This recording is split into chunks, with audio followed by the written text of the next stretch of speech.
ওই ডক্টর রাসেলের এটা দিন তো। এগুলো তো মনে হয় স্যার এটা মনে হয় ইয়া না ভিজিটিং কার্ডটা শেষ হয়ে গেছে আমাদের। না এটা শিওর না হয়ে বলা যাবে না ইলিয়াস ভাই লিস্টটা কি আছে আপনার কাছে? এই হ্যাঁ নিষিদ্ধ নাইট ক্রিম এটা নিষিদ্ধ কিন্তু না? নিষিদ্ধ ডক্টর রাসেলের এটা কিন্তু নাইট নিষিদ্ধ ক্রিমটা কিন্তু নিষিদ্ধ। সবাই ইউজ করে। না ইউজ না, করলে হবে use না করলে যেটা তো হবে না। স্কিনের জন্য ক্ষতিকর সেটা সবাই ইউজ করলেও সেটা ক্ষতিকর এবং সেগুলো করা যাবে না ইয়েলো ওগুলো কালার আছে, এগুলো হ্যাঁ হ্যাঁ হ্যাঁ।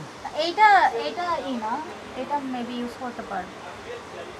জয় কোম্পানির এটা আপনারা নতুন আপনাদের শিওর হয়ে নেবেন কারণ আমাদের একটা তালিকা আছে হ্যাঁ ওয়েবসাইটে দেয়া আছে যে ব্যবসা করবেন তার দায়বদ্ধতা কিছু আছে জেনে বুঝে ব্যবসা করতে হবে হ্যাঁ আমি না তো হলে করা যাবে নতুন না। আসছে যে এক হ্যাঁ, হ্যাঁ। মাসও হয়নি আপনার সেটা মালিকের সাথে জানায় মালিক যে তাকে জানায় যে এই প্রোডাক্টগুলো যদি নিষিদ্ধ হয় অবশ্যই দোকানে রাখা যাবে না নাইট ক্রিম যেটা সেটা হচ্ছে নিষিদ্ধ, ঠিক যে আছে? কোনো ব্র্যান্ডের এটা কি নাইট ডে? না না না না, ডক্টর রাসেলের যেটা ডক্টর রাসেল এটা স্কিন কেয়ার স্কিন কেয়ার এটা না যেটা নাইট ক্রিম সেটা নিষিদ্ধ ঠিক আছে এই জিনিসগুলো জেনে বুঝে করতে হবে পাকিস্তানি কিছু ক্রিম আছে রং ফর্সাকারী ওগুলো টোটালি দোকানে রাখা যাবে না ওগুলোর মধ্যে এমন পরিমাণ মার্কারি মুখের স্কিন একদম পুড়ে যাবে ওটা ইউজ করলে যেটা বলে ম্যাচটা দূর করবে রং ফর্সা করবে 2 দিনে 7 দিনে বা কিছু ওগুলোর মধ্যে মার্কারি এমন দেয় যে স্কিন ক্যান্সার হবে স্কিন পুড়ে যাবে ঠিক আছে সাময়িক কিছুটা ফর্সা দেখা যাবে পরবর্তীতে এই ঝামেলা হবে সুতরাং এইসব প্রোডাক্টগুলো দোকানে রাখা যাবে না একদমই পাকিস্তানি কিছু স্কিন ক্রিম আছে যেগুলো যে রং ফর্সাকারী হিসেবে বিক্রি করা হয়